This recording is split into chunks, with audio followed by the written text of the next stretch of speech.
বন্ধুরা, তোমাদের সবাইকে ওয়েলকাম ইন্দুস কিচেনে। দেখো বন্ধুরা, আজকে চিংড়ি মাছ রাখা আছে। আজকে তোমাদের জন্য স্পেশাল একটা ডিশ বানাবো, চিংড়ি মাছ বাটা। চিংড়ি মাছ বাটা কীভাবে বানাবো সেটাই তোমরা দেখো, এবং তোমরা নিজেরাও এটা ট্রাই করো, খুব ভালো খেতে হয়। চিংড়ি মাছ এখানে রাখা আছে 200 পরিমাণ। তার সাথে এখানে আমি কেটে রেখেছি পেঁয়াজ, লঙ্কা গোটা লঙ্কা কিছু পরিমাণ রেখেছি, আর তার সাথে কিছু পরিমাণ রসুন।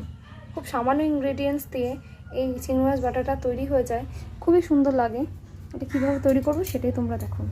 এইটা করার জন্য সামান্য পরিমাণ সর্ষের তেল আমি কড়াইয়ের মধ্যে দিয়ে দিলাম।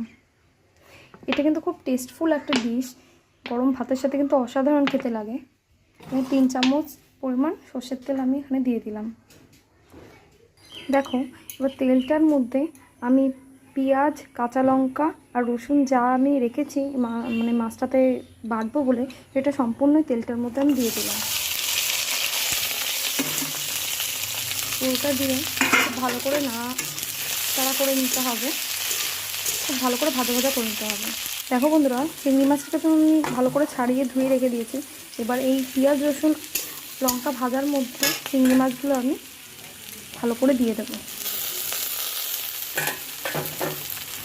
এটাও একটু এগুলোর সাথে ভাজা ভাজা করে নেব। এটাও আমি খুব ভালো করে এগুলোর সাথে ভাজা ভাজা করে নেব। এটা খুব অল্প সময়, খুব অল্প উপকরণ দিয়ে খুব ভালোভাবে এটা বাটা যায়, আর খেতে খুব অসাধারণ লাগে। গরম ভাতের সাথে এর কোনো তুলনা হবে না। তোমরা একবার করে খেও আর আমাকে কমেন্টে জানিও। আর প্লিজ আমার এই চ্যানেলটাকে তোমরা সাবস্ক্রাইব করে দিও, লাইক, কমেন্ট, শেয়ার করো। দেখো, এইরকমভাবে চিংড়ি মাছ বাটা খুবই ভালো লাগে খেতে।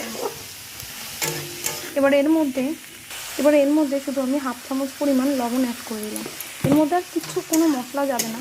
এটা খুব ভালো করে নাড়াচাড়া করে ভাজা ভাজা করে নিতে হবে। হয়ে গেলেই তারপর আমরা মিক্সিতে এটা পেস্ট করে নেব। এটা একটু ভালো করে ভাজা ভাজা হোক। দেখো বন্ধুরা, এটা কিন্তু ভাজা হয়ে গেছে। এবার এটা আমরা নামিয়ে নেব। এটা কিন্তু নামানো হয়ে গেছে। এবার এটা একটু আমরা ঠান্ডা হতে দেবো। ঠান্ডা হলে এটা আমরা মিক্সিতে পেস্ট করে নেব। তাহলেই আমাদের হয়ে যাবে চিংড়ি মাছ বাটা। মিক্সিতে পেস্ট করে নিয়ে আসার পরে এটা কিন্তু রেডি হয়ে গেছে। এখন এটা গরম ভাতের সাথে খাওয়া যাবে। খুবই টেস্টফুল এবং অল্প উপকরণ দিয়ে অল্প সময়ের মধ্যে খুবই সুন্দর একটা বাটা, এই চিংড়ি মাছ বাটা। তোমরা সবাই মিলে এটা করে খেয়ে দেখো কেমন লাগে, আমাকে জানিও কমেন্টে।